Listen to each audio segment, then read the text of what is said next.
آج میں آیا تھا، ان سے ملاقات ہوئی ہے۔ سب سے پہلے تو ہم نے بلوچستان کے واقعے پر ان سے اظہار تعزیت بھی کی ہے، اور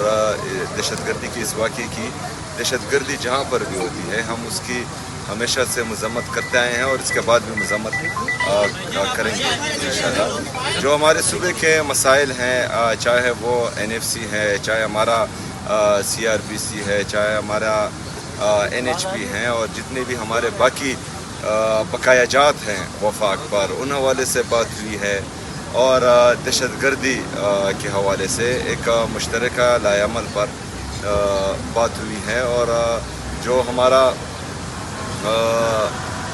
AIP کا تقریباً 26 ارب روپے ابھی تک خیبر پختونخوا اپنی جیب سے مرج اضلاع میں، ہمارے جو قبائلی اضلاع ہیں اس میں لگا چکا ہے، تو اس بارے میں ہوئی ہے۔ بہرحال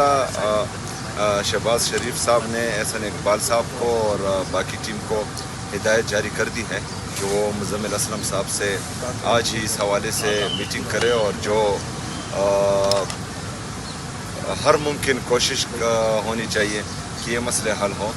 تو انشاءاللہ تعالیٰ اس کے بعد جو ہیں 1-2 میٹنگز اور ہوں گی اسی حوالے سے جو ڈسکشن ہوئی، اور دہشت گردی کے حوالے سے بھی ایک میٹنگ 2 اور ہوں گی، تو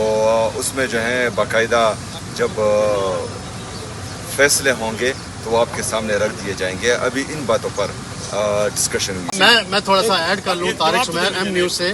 آپ یہ بتائیے کہ جو بلوچستان میں اتنا خوفناک واقعات ہوئے، اس پہ آپ نے پہلی دفعہ آپ ہمیشہ بیان دیتے ہیں دہشت گردی کے حوالے سے، پہلی دفعہ آپ کا جو بیان تھا کلیئرٹی سے آیا کہ دہشت گرد ہیں ان کے ساتھ کوئی نرمی نہیں ہونی چاہیے۔ اندر جو آپ کی وزیر اعظم سے گفتگو ہوئی ہے، کیا چاروں چیف منسٹر جو پرائم منسٹر کے ساتھ کوئٹہ نہ جائیں، یکجہتی کا اظہار کریں بلوچستان کے عوام کے ساتھ، اور دہشت گردی کے خلاف مل کر لڑیں اور دنیا کو اور دہشت گردوں کو پیغام دیں؟ سب سے پہلی بات کہ شاید اس سے پہلے آپ جو ہیں کوئی پہاڑی ایریاز میں ہوں گے تو آپ کو کلیئرٹی سے میرے بیان سنائی نہیں دیے ہوں گے۔ کلیئرٹی سے ہم پہلے سے بول رہے تھے، اور ابھی جو ہیں آپ نیچے آئے ہیں اور آپ کے کان ماشاءاللہ جو ہیں وہ صحیح کام کر رہے ہوں گے، تو آپ کو اس لیے کلیئرٹی سے سنائی دیا۔ نہیں، ہمارے یہ سینئر بندے ہیں سر، اس طرح نہ کریں۔ ہاں، اور ہماری جو کلیئرٹی ہے وہ سٹارٹ سے ہی ہے۔ دہشت گردی کا نہ ہی کوئی صوبہ ہوتا ہے، نہ ہی ملک ہوتا ہے، نہ ہی مذہب ہوتا ہے، اور جو دہشت گردی کرتا ہے تو اس کی بحیثیت پاکستانی ہم سب کو مذمت کرنی بھی چاہیے، اور انشاءاللہ آگے بھی کریں گے۔ میں معذرت چاہتا ہوں، ملاقات کے حوالے سے PM کو آپ نے کوئی ریکویسٹ کی ہے کہ میری ملاقات نہیں ہونے دی جا رہی؟ ان کی بہنوں کی جو ملاقات نہیں کروائی جا رہی، اس سے متعلق سر آپ نہیں کوئی نہیں، اس کے حوالے آپ نے بھی نہیں بولا کہ مجھے ملنے دیا جائے خان سے؟ جواب نہیں۔ سہیل افریدی صاحب یہ بتائیے کہ آپ کو انہوں نے ٹائم فریم دیا کہ کب تک آپ کو 1000 روپے کا مطالبہ کرتے ہیں، پھر جو دہشت گردی کے حوالے سے 3% دینا تھا اس کی بات ہوتی ہے، NFC میں تبدیلیوں کی بات ہو رہی ہے، اس کے اوپر کیا موقف رکھا ہے؟ یہ تمام چیزیں جو ہیں ان کے سامنے رکھی ہیں، اور جو میرے خیال میں پلاننگ اینڈ ڈیولپمنٹ کے احسن اقبال صاحب ہیں، ان کو، اور فائنانس سیکرٹری اور فائنانس منسٹر ڈیفینیٹلی انہوں نے ہدایت جاری کی ہے کہ وہ مزمل اسلم صاحب سے بیٹھے، آج ہی بیٹھے، اور ان چیزوں کو جو ہے دیکھیں۔